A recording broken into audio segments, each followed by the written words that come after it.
In this video, we'll learn to measure dielectric constant of a given material. In order to perform the experiment, let us understand the basic theory behind the dielectric constant measurement. Basically, dielectric constant can be calculated by calculating the waveguide wavelength, measuring the dimension of the given dielectric, and finding the maxima and minima positions using slotted line carrier. Right. And implying the formulas like G equal to lambda G by D tan 2 pi delta S plus D divided by lambda Z. This is obtained by the measurement. Secondly, with the given expression G equal to tan 2 pi x upon x, we calculate the value of x with the help of tan x by x graph. Once we have the value of x, we can calculate the dielectric constant of the given material using formula epsilon r equal to lambda naught by lambda g square plus lambda naught x by d square. So in order to perform the experiment, we have set up the macro bench like this.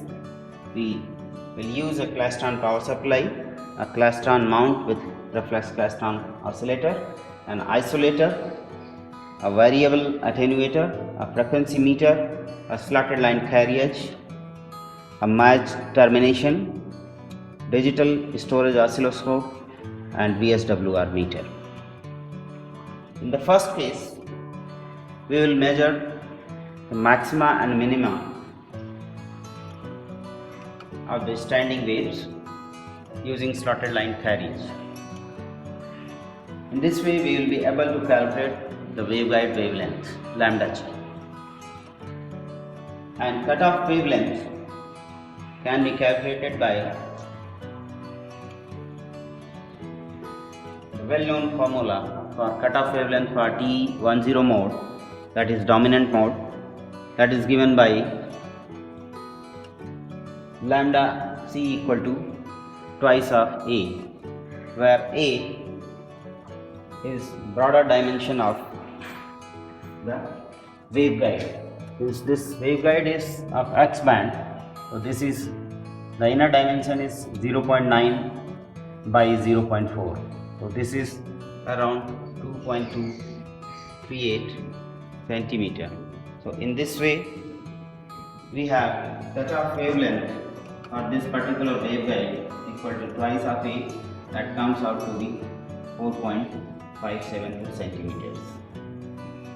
Now we will observe the minima and maxima of the standing wave. For that, we will ensure the proper operation of klystron power supply. We will check whether all the knobs are in initial conditions or not.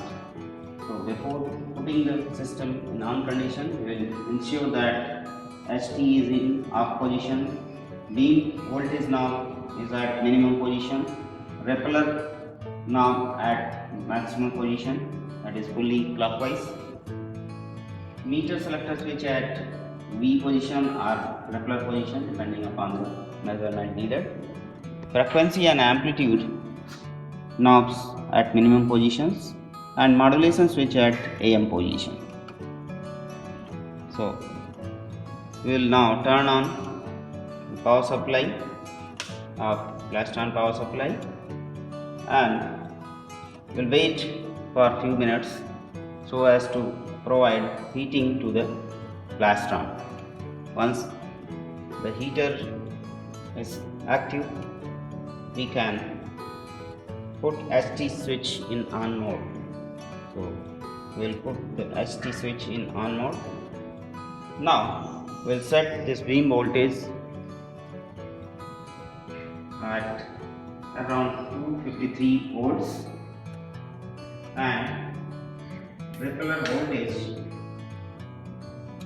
at around minus 114 volts so as to get output at BS. We'll ensure this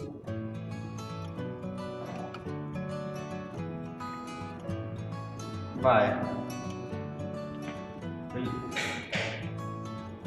ensure to get maximum reflection on the CRO with the help of variable attenuator. Now we will be moving this so as to move this plunger in longitudinal direction, and will record first minima. So let us move this plunger slowly and observe the first minima position.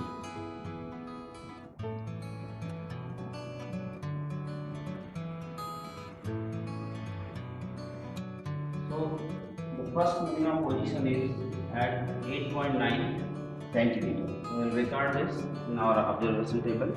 This is 8.9 centimeter D1. Now we will observe second minima, and for that we will move further.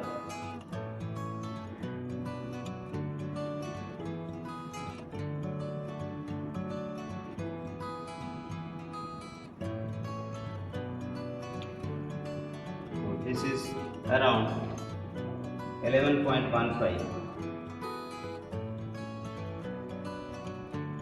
So in this way we have D1 minus D2 equal to 2.25 centimeter.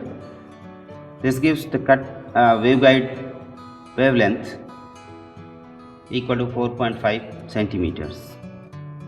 With the help of the formula for operating frequency equal to C into square root of 1 upon lambda G square plus 1 upon lambda C square, we get the operating frequency equal to 9.35 gigahertz.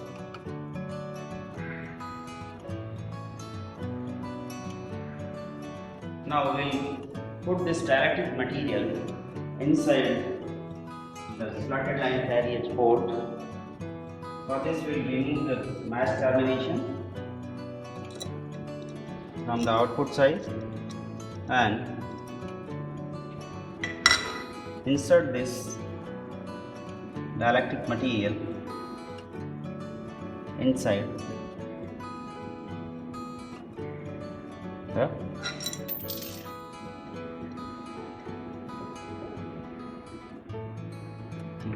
our dielectric material is placed inside this slotted line carriage. Now we will try to measure the first minima in this situation. We will move this plunger in the longitudinal direction slowly and will observe the minima position.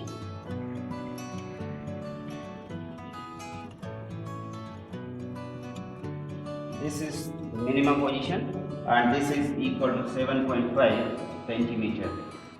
7.5 centimeters.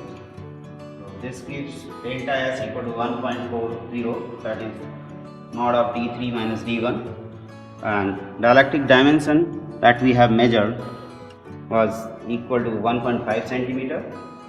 So this gives capital G, that is lambda G by D tan 2 pi delta S by D upon lambda G equal to 3.82, and with the help of tan X by X graph we can find that the value of X is around 0.4.